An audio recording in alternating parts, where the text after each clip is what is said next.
నమస్తే అందరికీ. మనం ఆమదోషం గురించి మాట్లాడుకుందామా? అంటే విరుద్ధాహారాలు తీసుకున్నప్పుడు ఏమవుతుంది అనేది ఇప్పుడు మనం చిన్న బ్రీఫ్గా తెలుసుకుందాము. అండ్ కోల్డ్ అండ్ హాట్గా కలిపి మనం ఫుడ్ని తీసుకున్నప్పుడు ఏం జరుగుతుంది అని అంటే కనుక అది బాడీలో అబ్జార్ప్షన్ లెవెల్స్ అనేది తగ్గిపోతాయి. డైజెషన్ అనేది చాలా క్రిటికల్ అవుతూ ఉంటుంది.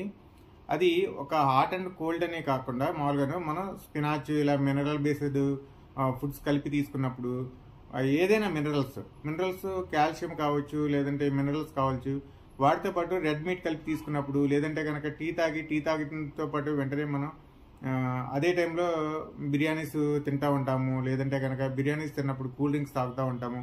ఇలాంటి విరుద్ధ ఆహారాలు ఎప్పుడైతే తీసుకుంటూ ఉన్నామో మనం అది బాడీలో ఇండైజెషన్ ప్రాబ్లం అనేది పెరిగిపోతుంది అనమాట. ఇండైజెషన్ ప్రాబ్లంతో పాటు యాక్చువల్గా వాటిని బాడీ అనేది అబ్జర్వ్ చేసుకోలేదు, అలాగని వాటిని బయటికి పంపించలేని పరిస్థితిలోకి బాడీని మనం మామూలుగా పెంచేస్తూ ఉంటాము. ఈ పరిస్థితి ఏర్పడినప్పుడు ఏమవుతుంది అని అంటే కనుక వాటి యొక్క ట్రేసెస్ అనేది బాడీలో ఎక్కువ కాలం మిగిలిపోయి వాటి ఇంపాక్ట్ మన ఇమ్యూనిటీ మీద ప్రాబ్లం చూపిస్తూ ఉంటుంది. కిడ్నీలో రాళ్ళు పెరుగుతూ ఉంటాయి. నెక్స్ట్ లివర్లో కూడా అప్పుడప్పుడు మనం ఈ మధ్య కొత్తగా వినేది ఏంటి అంటే కనుక చిన్న చిన్న స్టోన్స్ అనేది ఫామ్ అవుతున్నాయి అనేది తెలుస్తూ ఉంటుంది. ఇదంతా ఏంటంటే మనం వేరే ప్రాసెస్లో చేస్తున్నప్పుడు కూడా మామూలుగా ఎప్పుడైతే మన మైండ్ సెట్ మనం తీసుకునే ఫుడ్ మీద చాలా ఇంపాక్ట్ చూపిస్తూ ఉంటుంది. అది హాట్ కావచ్చు, కోల్డ్ కావచ్చు, ఆ కాంబినేషన్స్ మనం తీసుకునేటప్పుడు చాలా జాగ్రత్తగా ఉండాలి.